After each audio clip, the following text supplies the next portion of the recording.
get started. So again, welcome everyone. And I just want to introduce myself. My name is Philip Arnold. I'm the Director of E-Learning Systems here at OTC.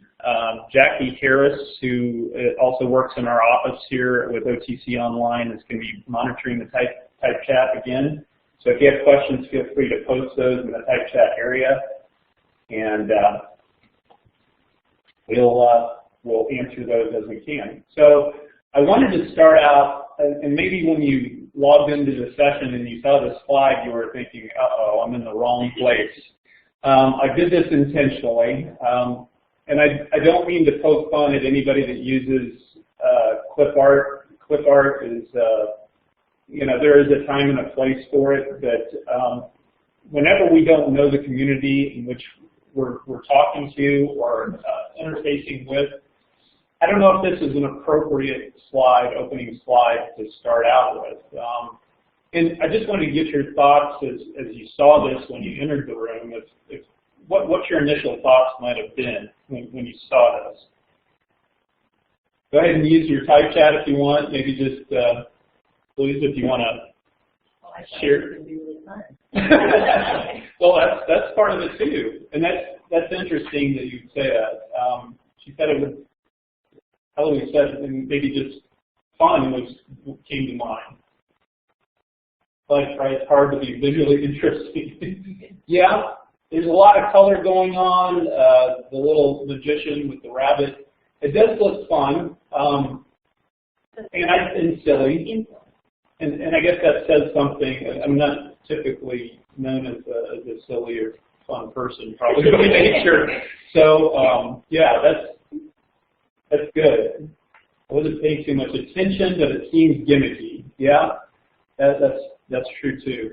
This is, I'll just go ahead and forward to the next slide. This is actually my very serious and unfunny and ungimmicky slide as an opener. And I threw that other slide in there to begin with because, you know, when students get into our courses for the first time, you know, the visual imagery can really set the tone for the course. And how you say it, and the images you use, the text that you use, everything in that course can set the tone and can set the foundation really for the learning experience. So this is my very serious, ungimmicky, unfunny slide, but you know, this is kind of a representation of myself. I like visual design. I'm always looking at visual design, how I can appeal to my students and the audience, and that's important, I think, to start the conversation. But before I go any further, there is a link down here, a little bit.ly link. I'll post it here in the type chat as well. These are links to a Google Drive, which has some of the resources for the presentation. So the slide deck is there, and some other research is listed there as well. So kind of a lot of ground to cover today. What I wanted to do is just kind of start out with what is visual design, why is it important, and then show you some tools that I use to create visual elements and artifacts in my online course. So feel free to follow along as I click through here. Go to the next. So what is visual design? What is it? Visual design has to do with lines, has to do with shapes, images, and this is for my daughter who likes lolcat memes. I've just put this cat image in here. So it can be funny, you know, obviously it can be serious as well. And it just depends on what you're trying to do. But there's texture, typography, form, and color. So all of those elements coming together represent visual design. And next, I wanted to just talk about why it matters. So credibility, in the research from Dave McGlure, and I've listed the link down here, credibility is one thing that we don't think of often probably in terms of displaying information or visual design in an online course. But as I said earlier, when students come into your course for the very first time, how you lay out, how you design your course visually can have an impact, or it can have an impact on your credibility. Students may see if it's sloppy, if you're using, again, I'm not picking on clip art, but if you're using clip art and it's maybe funny or whimsical, it could set the tone for the course. And how you do that, you need to be intentional when you start thinking about how you want to represent yourself and your material in your course. Credibility is one thing. Let's go to the next. So I was at a conference recently. Matt knows about this conference. This is the MODLA conference this year. And I was just trying to gather some information for the presentation, this presentation that I'm giving now. And I was just outside the conference and meeting room, and I saw that the hotel had provided these little signs next to the coffee and tea and just a refreshment area.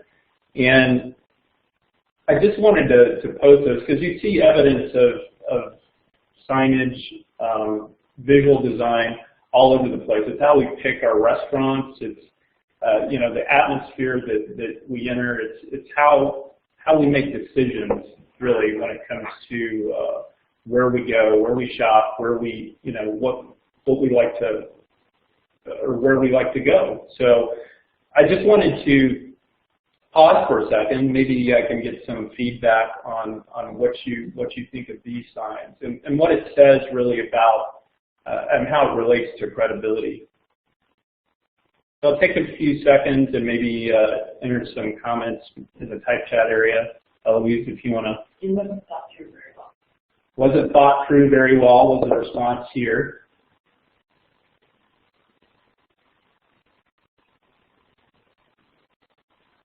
Maybe what does this say about the quality of the product being provided?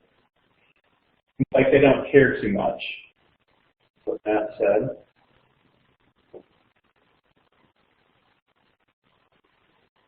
What comes with their coffee pots are cleaner than their coffee pots outside. Exactly. I don't know if you heard that online, but Jackie said one would hope that the coffee is cleaner than the signs that represent them. And I don't know if you can see it online, but the coffee sign up here on the left, it's kind of stained. It's been taped a few times. This ice water sign is crumpled. The caffeinated sign is stained and off center. It's just, it's not good. I could go back to probably my office in about 2 minutes, recreate these signs, that would provide a clean and more professional look. It seems to be a cheap finish, which is a shame considering the hotel was nice. So it's not a true reflection of the content. When we think about our classes, our online courses, whenever we present visual images, how are the images that we're providing, the visual imagery, the design, does it truly reflect the content that we are delivering and the environment that we're working in? So, good points.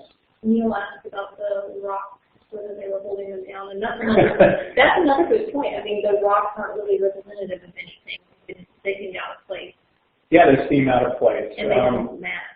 They don't tie into the brand of the hotel. It wasn't particularly a rustic setting or anything else. So that's a good point. They don't really represent anything. They look crude, and you can draw a lot of conclusions from these simple images. And again, these are things that we see wherever we go. As I mentioned restaurants for one thing, or even gas stations. How many of you choose gas stations on how clean the bathrooms are, or we make those choices based on what we see and what we experience. So understanding is another reason it matters. Again, this is from David and Glore. This is linked in the bit.ly that I provided earlier. This research, that this isn't probably this is probably a little worse than what we see in some of our online courses, but a lot of our courses are pretty text heavy. You know, we overload or tend to overload our students with lots and lots of text, and not just lots of text, but uninterrupted text. We don't have any white space between paragraphs. It just tends to ramble on and on. And I know some people, when they see this, they get overwhelmed and they get anxious. You know, it's one thing when you click into a module and you see this right off the bat, and you're thinking, oh boy, am I in the right course? You know, this is a lot of information. And basically, what this text is describing is New Bloom's taxonomy.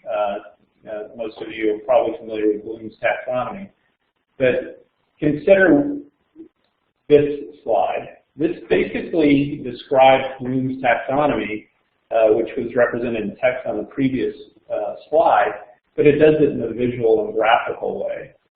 There's still text, but there's imagery that kind of gives a visual representation of what this was saying. So I'm not saying to eliminate text entirely, but when you start using visual imagery, you can condense, clarify, and have more concise representation of what you're wanting to display. And you know, we just had our keynote innovation showcase speech by Dr. Jeff Gordon, and he provided some really good research that shows that our brain is looking for connections between text and images. And when we provide that connection, we can process that information and understand that information much more easily and efficiently than just one mode by itself. So understanding is important. Then finally, usability. I don't know, you know, when we start putting graphics in our course, I don't know that, and maybe you're using it in an intentional and purposeful way, but usability refers to navigation. So when you see something like this way in a course, and then you see this way presented with a visual image or artifact that gives context to the text, then it makes sense. And there's lots of different examples for navigation that we can show you. And you know, when you think about hospitals, how they color code floors, or parking lots at airports, you know, how they try to color code, some of them not very effectively. How they do that, you know, they're using color imagery in a way that improves usability and navigation.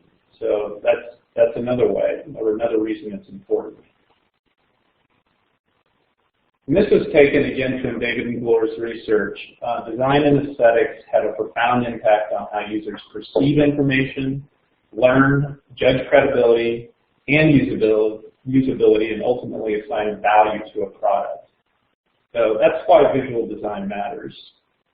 So at this point, I'm going to switch to a Blackboard course that I created to have some visual elements. I'll show you those visual elements, and then we'll show you how to create them easily with a couple of different tools. Bear with me as I switch. We'll share desktop.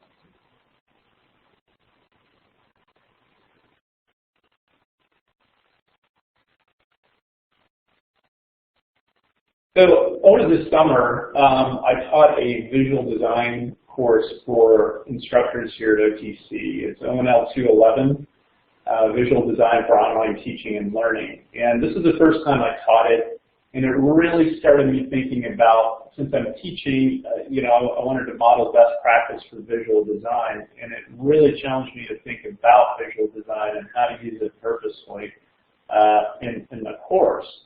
So it's a work in progress, obviously, as anything we do probably online is, but I've learned a lot from just teaching it and finding images and doing some other things. But I just wanted to show you, this is a banner that I created for the course.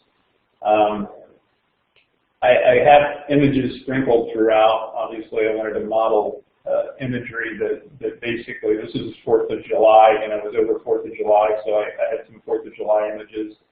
And I just don't drop in the images to, without reason or purpose. Now this is an announcement, so it's just wishing everybody a happy 4th. But in the course, I'll show you probably better examples of that.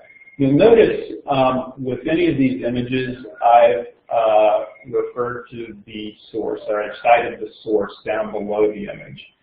I think most of us, and prior to teaching this course, I didn't cite images in my course. And I think it's important to cite sources to model that practice for our students.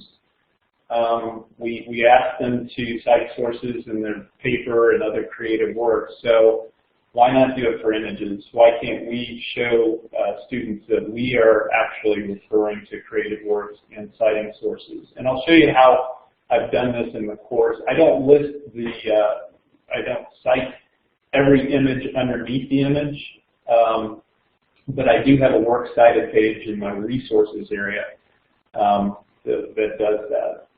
So here are just a few of my announcements with some images, but I'll click into the lessons area. These images are starts of the units, and I created these using a tool called Canva, which we'll take a look at in a minute. They're very simple. I don't have a lot of text on the outside. I just wanted to give a visual representation of each unit. So once you click into the unit, you will see these tags or labels that I've provided for each unit. You can also see that I've got blue boxes for what to do, that when students are in here, they'll be able to quickly scan to these blue shaded boxes and be able to find out exactly what to do. Above it is just some links. This is the lesson instructions, or I'm sorry, the lesson content, and then the what to do is down below. But you can see with the labels, I have Cloud 9. This is an icebreaker discussion. Down below, we talk about copyright and fair use. So when you see that symbol, you know immediately, and you can assign it to copyright. This gives that visual, quick hit reference to copyright. Now, I didn't do this in each unit. I could have colored. You can see these are monochromatic blue for each one of these. If I wanted to, for the next unit, I could create a different color in a different colored box down below that gives students an idea or sense of where they are in the course. So if the next unit was green, I might make these labels green. And the same is true with the discussions. When we flip over to the discussions area,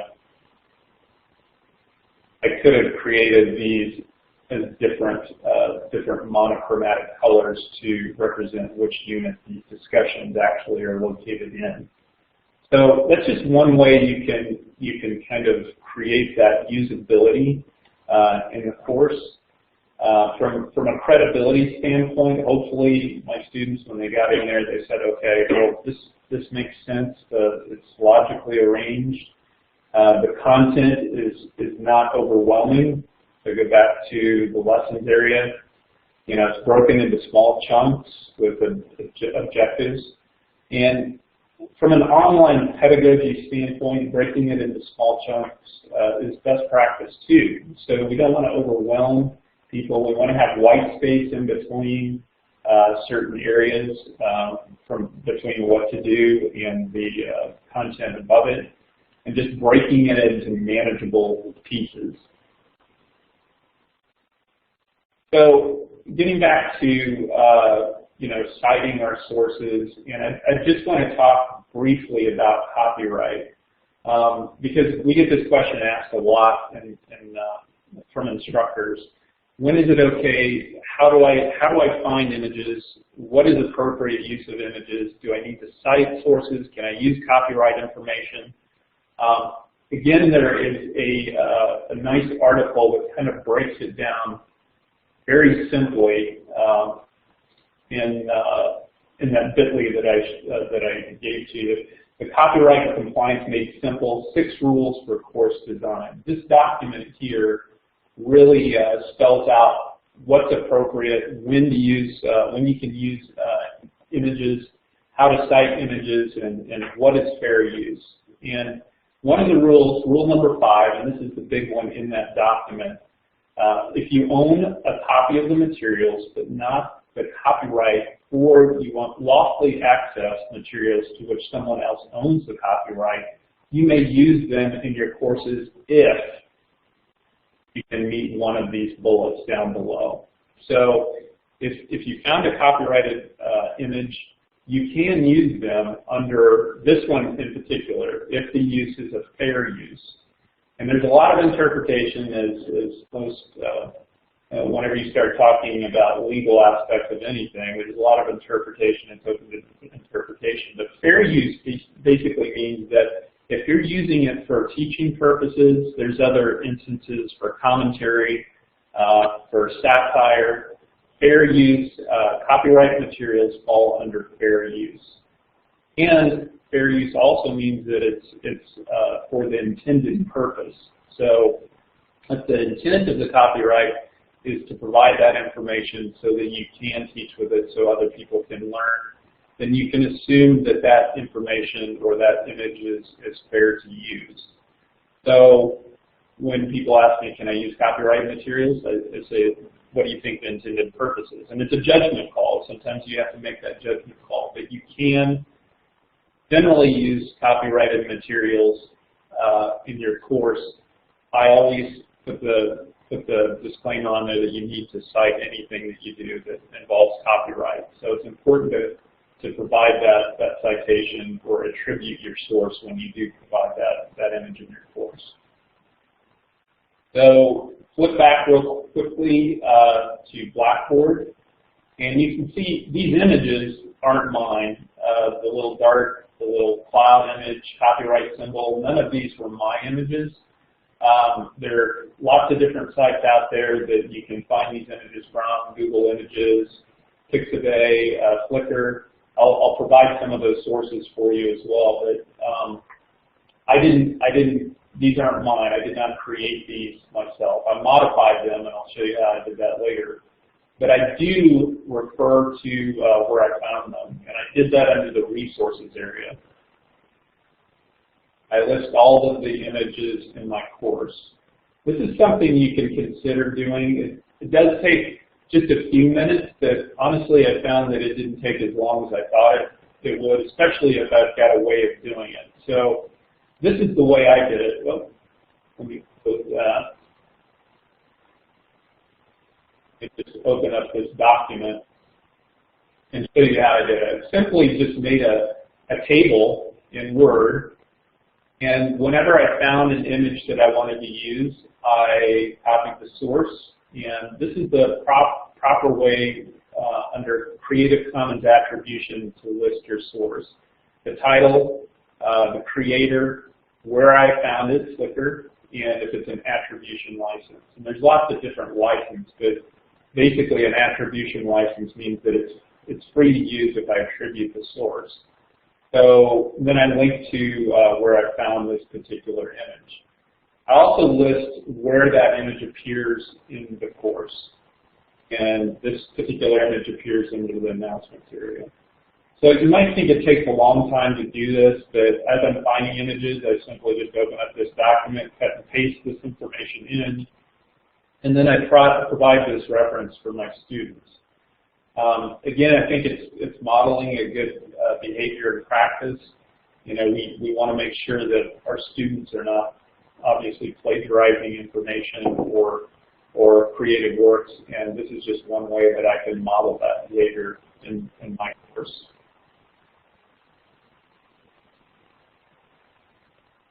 So now that we've talked a little bit about copyright, what images are free to use, again, I refer you back to that six quick steps on how to cite and use images in your course. How did I create these images?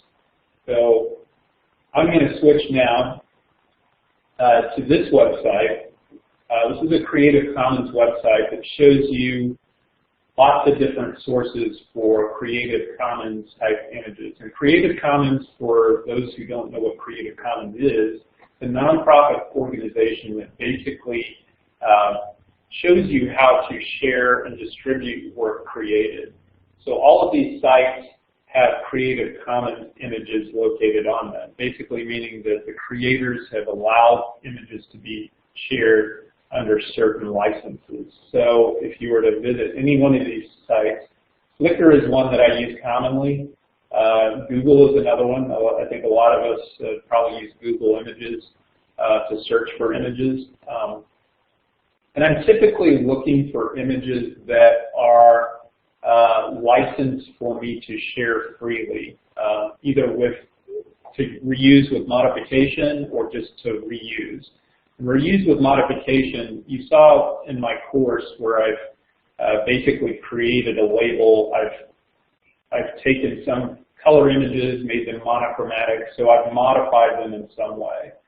So I'm always looking for images that I can modify slightly to repurpose and how I want to use them.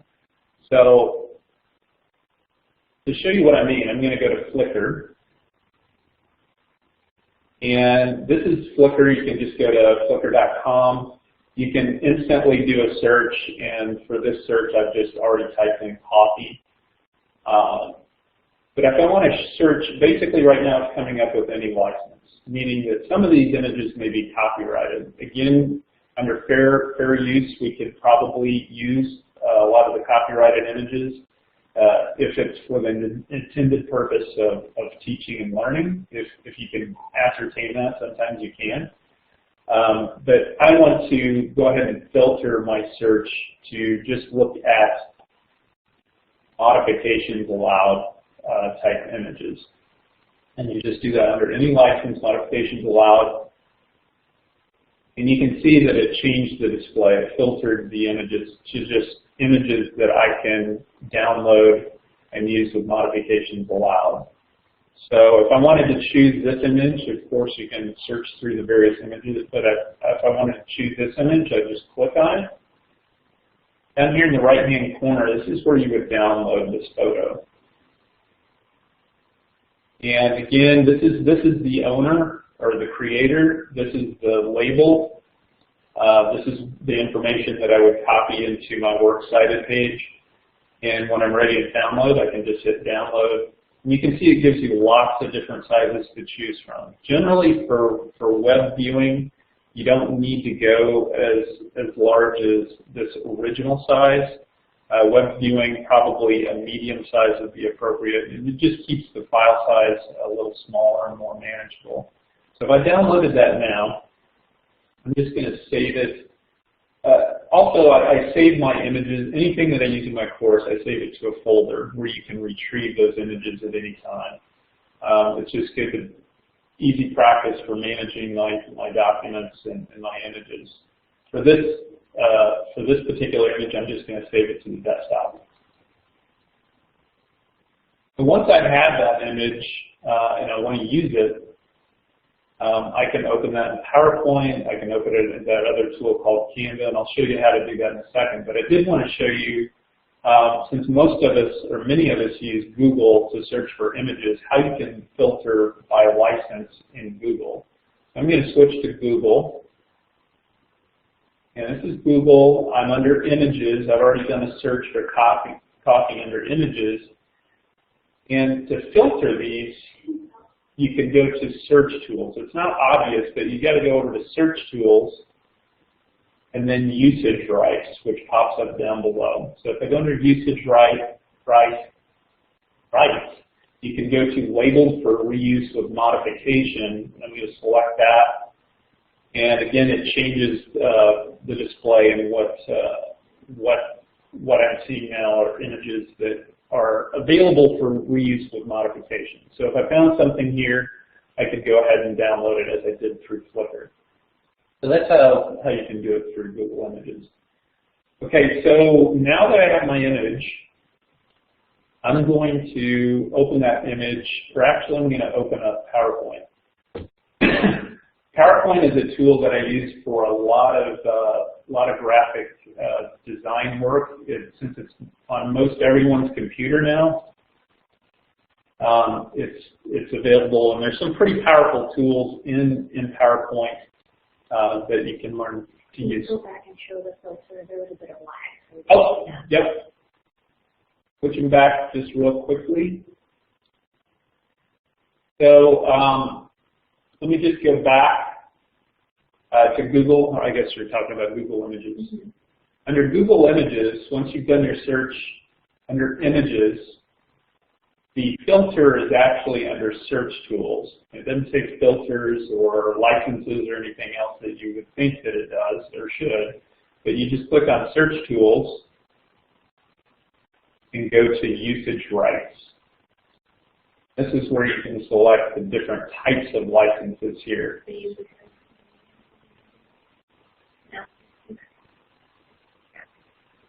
Okay. So you can select labels for reuse of modification. This is the one I always use. Labels for reuse. Reuse means that you would have to use that image in the form that appears in Google. So you can't change it or modify it in any way. Okay. So back to PowerPoint. I just opened up PowerPoint, have a blank PowerPoint slide here. And I'm going to take that coffee image, which is here on my desktop, and just kind of drag it into PowerPoint. So if I wanted to change the color, change the size, it's got a lot of black space down below that I don't really want. You can actually crop this image using the format option in PowerPoint. You hit crop, and we'll just quickly crop them. Many of you may already be familiar with these tools, and if that's so, I apologize for going into this. But once you get it cropped the way you want it, hit crop. That's basically what I want for my image. Now I want to change this to a monochromatic image. And to do that, I can go into Artistic Effects, still under the Format tab. Actually, it's under Color. You can see some monochromatic options down here. You can pick any one of these if you want to. One other thing that I'll mention is there are a set of transparent colors. So if you've got a particular color you want to set as transparent, if you select that tool, and then go over here, maybe I want this black area to appear transparent, you just click on the black area. And it doesn't do it as well with this one because it's kind of a mottled texture, but if you had a solid black background, it would choose all of that black and set it as transparent. I'm going to undo that. It's probably not a great example. But again, if you've got a solid background, you can set that background as transparent. So I'm going to go back into color and choose this monochromatic blue. And that's what I want. So at this point, you don't have to save the slide. If I wanted to save this image back to my desktop, I can just simply right-click on it, save picture as, and I'm just going to save this again to my desktop. Again, if you had a folder, you could save it in. You could just take it right there. So I'm going to hit save. You can see right now it's on my desktop. Now, you may be done with the image at this point. If that's so, if you've used PowerPoint and you just want to modify your image and that's the image you want to use in your Blackboard course or in your online course, that's fine. You can go right to Blackboard from here. But there's a new tool that I've been using that I really, really like, and hopefully if you start using it, you will too. It's very intuitive, very easy to use, and it's called Canva. It's like Canvas without the S on the end. So if you go to canva.com, you can sign up, or I've just connected with my Facebook. Let's see, log in. And this tool is one of the best tools that I've found to do really great graphic design modifications with very little learning curve. At the top, you can see different templates that you can use if you wanted to create a Facebook cover, a poster, a presentation, anything that you want to do. You can see that I created the opening slide to this presentation here in Canva with this slide. But we're just going to go in and I'll show you what you can do with that image that I took out of PowerPoint. So let's see, let's just select a template here. We'll just go to presentation.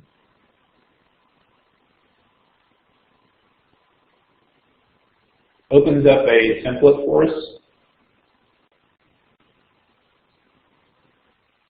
And these are some of the templates that are available for free use. Now, I just wanted to mention that anything that I've created in Canva, I have not paid for. But there are some templates that you can pay for. Basically, you're paying a licensing fee or a royalty to the creator of some of these images. And before you download your creative or your final work, it will tell you if it's going to cost you money or not. In fact, sometimes if you scroll down, it'll show you which ones are going to cost you as well. I'm just going to pick this first one.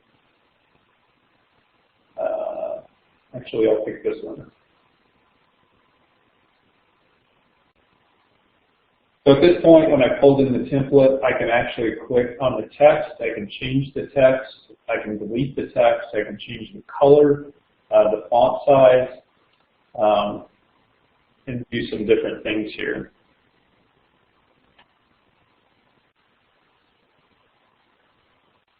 If I wanted to move this circle, I can. So each individual object in the template can be moved around and modified.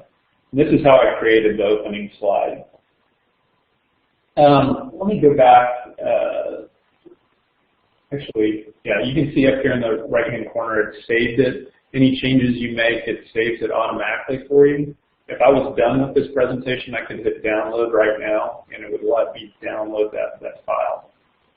And so you can add other pages as well. So if you wanted to create your own presentation with Canva, you could do that. But I'm going to go back to layouts here and select something else because I wanted to show you how I made the labels for my Blackboard course. If I click on text over in the left, you have layouts, you have text, you can do backgrounds. These are some of the labels that are, you can see they say free next to them if they're free. When you start scrolling down further, then some of them are going to be charging you. But let me pick a label that's similar to the one that I use, and it's right here. First of all, I'm going to delete the background with the other template I was using.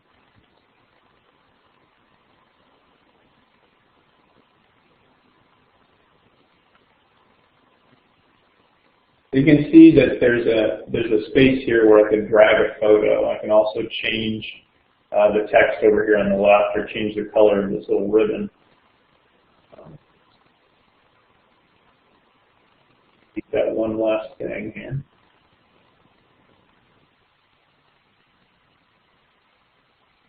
Let's go with that.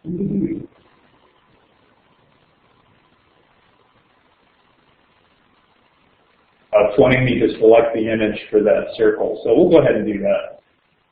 You can see it opens when I click on upload your own here. It's asking me where to pull that image in from. And if I select picture one, open.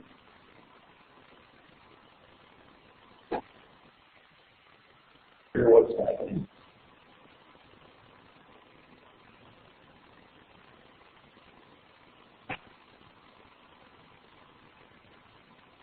There it is. Okay, so what it did is it found that image and it uploaded it right into that image area. So at this point, I could go over here. I can change the text.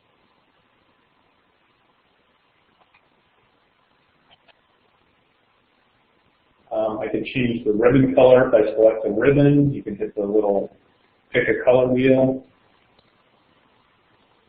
and create that image very easily. You can see other images here on the left. These are images that I've pulled in from Facebook. You can see Facebook. So anything that you've uploaded to Facebook, you can pull in, or you can upload images that you might have on your desktop or ones that you found online. Some of these images I used to create. I used to create labels in Blackboard. So once they're in there, they're there. So if I wanted to change this image out, I could simply drag and drop it there. Makes it really nice and easy. And that's how I created the image. If I wanted to hit, yeah. Can you move the image because it's automatically cropped, can you move it inside the cropping? Yeah, that's a good question. Some things you can with these particular images. What you want to do is try to crop the image to where the image that you want to use for the label is centered in the format. So I cannot scale that inside that particular frame. But some of the other templates and layouts, you can move that image around, scale it. With this particular label, no, you cannot. Go ahead and delete that. But once you get the label the way you want it, you can hit download link. You can see it's saving right now. So I'll wait till it's done saving.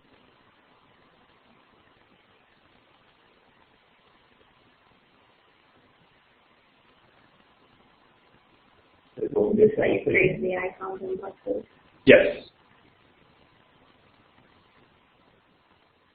This is how I created the banner in Blackboard.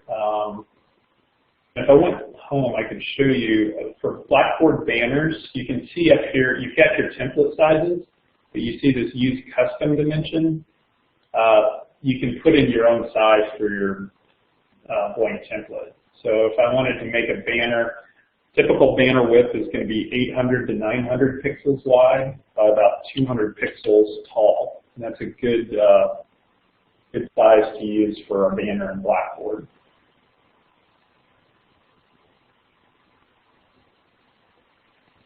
So I don't know if that last image saved.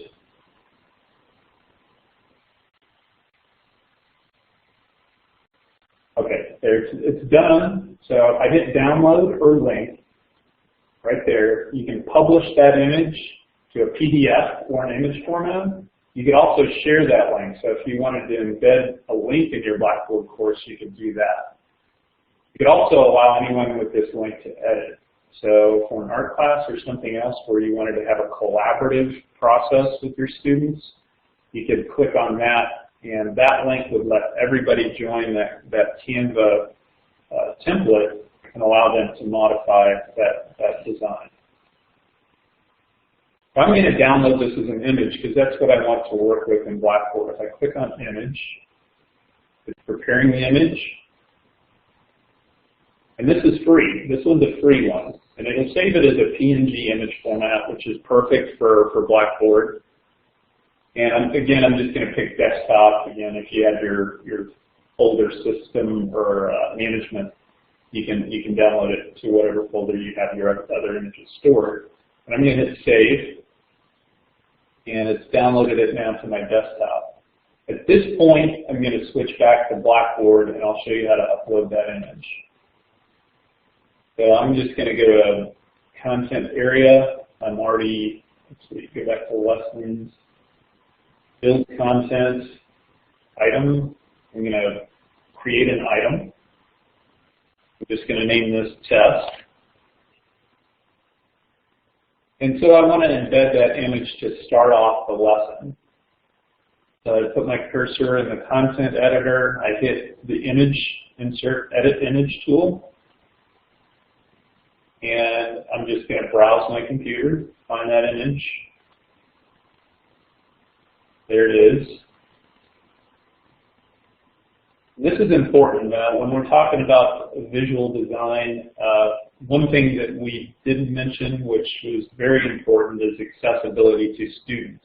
So that opening slide that I had that had lots of color on it, lots of different color, not very good contact or contrast, where there's yellow text, orange text that is hard to read, we need to be mindful of creating good contrast with anything that we create in our courses, because some students cannot see yellow, or if they're colorblind, or if they're visually impaired at all, they're going to need that contrast. And black text on white background, anything that provides that good contrast is going to be good.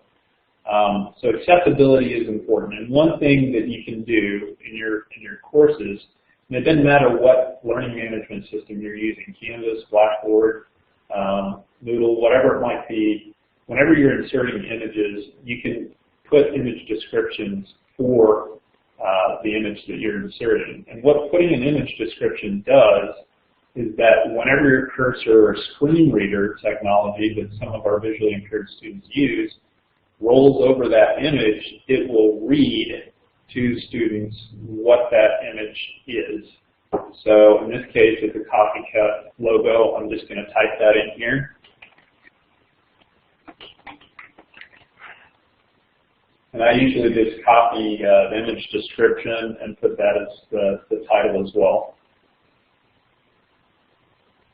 And then you can just click on Insert.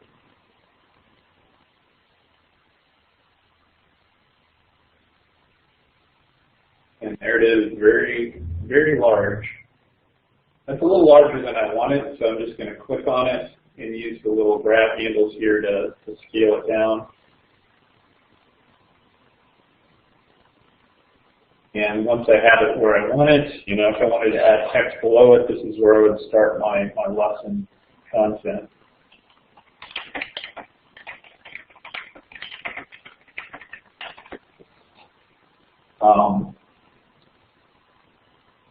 So once I get it the way I want it, minimize this again, hit submit.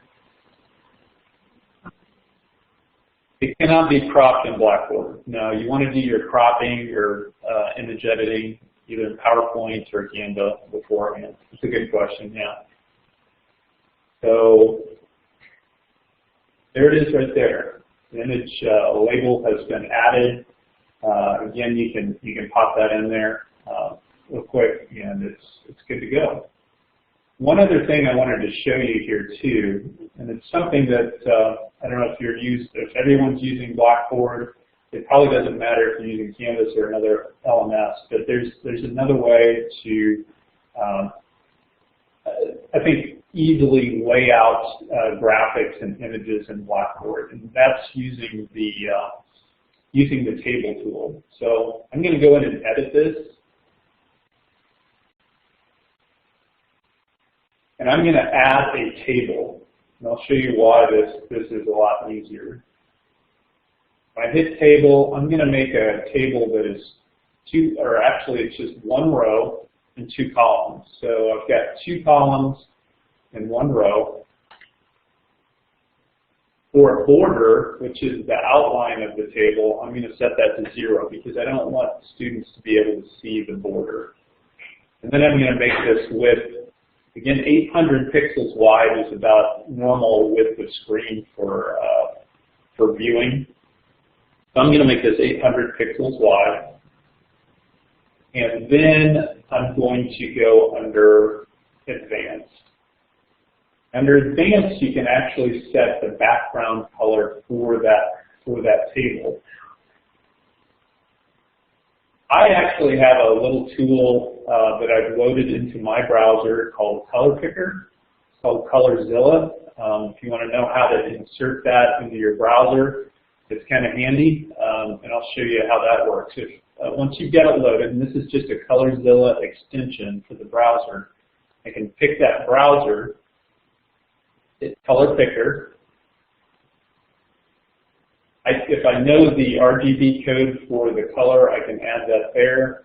But if I just want to use that tool and pick a color, you can see my crosshair right now is picking the actual color wherever I'm over a colored area. It will actually create the RGB numbers up at the top that you can use. It also uses the hex code, the pound sign, if you see that at the top of the screen.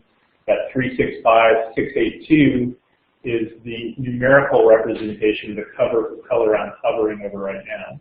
So if I want to match this color to the left, I can just click on that, and it copies that color to my clipboard. And I'll go back to the table here.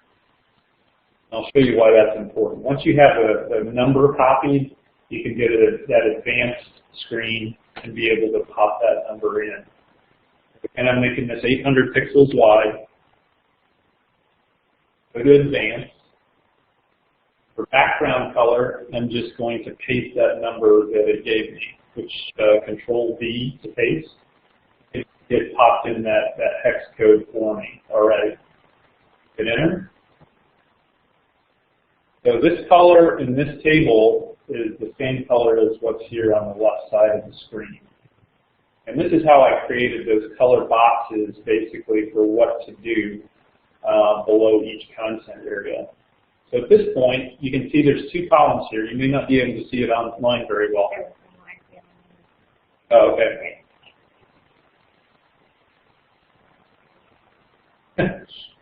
Okay, we'll go through that.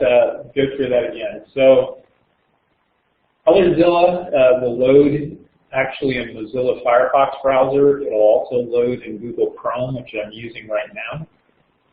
So to add that extension, you can go into Settings and browse to find that extension, and it's a free tool. But that color picker will allow you to hover over any color and select that color hex code, so you can use that in your Blackboard course. So let me just pick the eyedropper tool here again. And you can see with the crosshair, I can hover over various colors in my course or in another area. So if I wanted to go to, let's just pick another course or another area. If I wanted to pick this green, I could just hit color picker, and I've selected that green. And it's represented by the RGB 90-163-34 or that hex code 5AA322. So if I want to do that, I just click, and it's copied that color hex code to my clipboard. Then I'm going to go back to Blackboard. I've already created my table here. So if I want to edit that color that's currently showing or displaying in the table, select the table, hit the table tool again, go back to Advanced, and where this color is, I want to select a new color. So I'm going to hit Backspace, and then I'm going to hit Control-V, and hit Enter. See, it's changed it to that green color. Does that make sense? Catch them this time. The reason I like tables is it's very easy. Most of us dealing with Blackboard have had problems laying out text and images and getting everything just right. Tables kind of help us format the text and images, in my opinion, a lot easier. So if I wanted to add an image to this particular column, I can just put my cursor in that column. And let's go to Images. I'm going to browse my computer, find an image, and we'll just pick one of these other images that I had downloaded. I'll pick that one, hit Open. And we want to put the description for that. For our screen readers and for accessibility. Hit Insert. Again, it's larger than I want, so I'm going to kind of scale that down. Too large. Let me maximize this to work with it more easily. And there's the image here on the left side. Now, if I wanted to add text to the right side, that's why I created this other column. And it's hard to see online, I'm sure, maybe here too, but there's a dotted line here that differentiates between this column and the column to the right of it. So if I wanted to add text here, then I could put my cursor in that column and just start typing. And then scale this area if I wanted to. And makes creating color areas in your course very easy, and it allows you to line up your images and your text. Questions on that?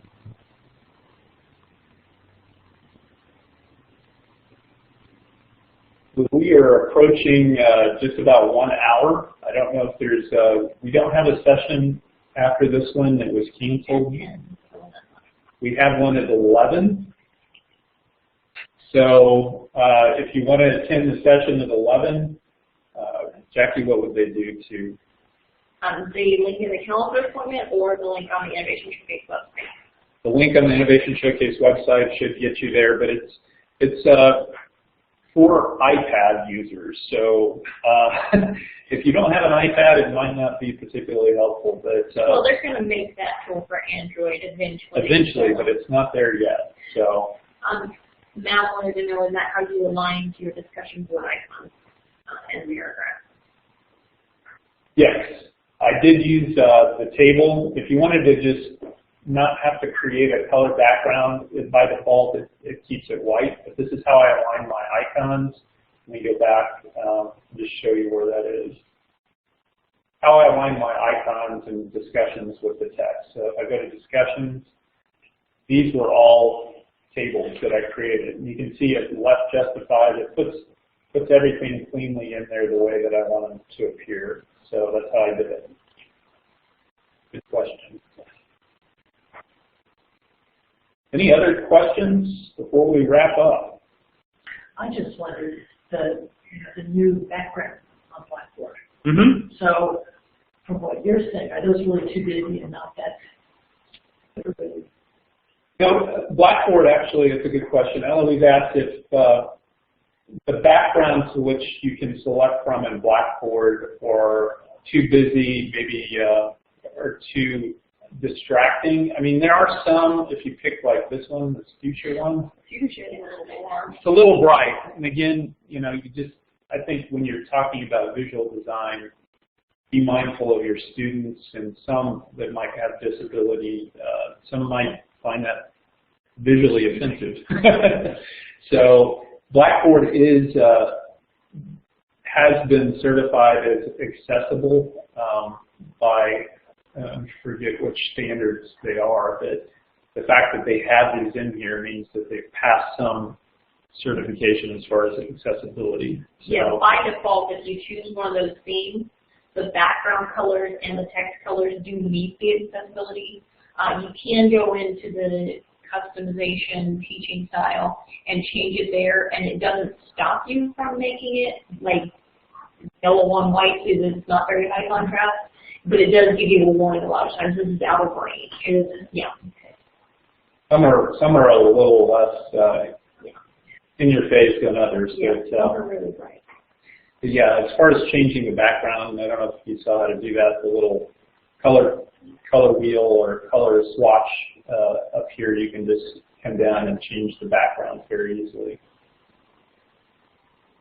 Again, that color, you want to kind of have some consistency in your course. If you're using, you know, a different color background, maybe consistent use of color, and so it's just not, like I said, visually offensive. Any other questions?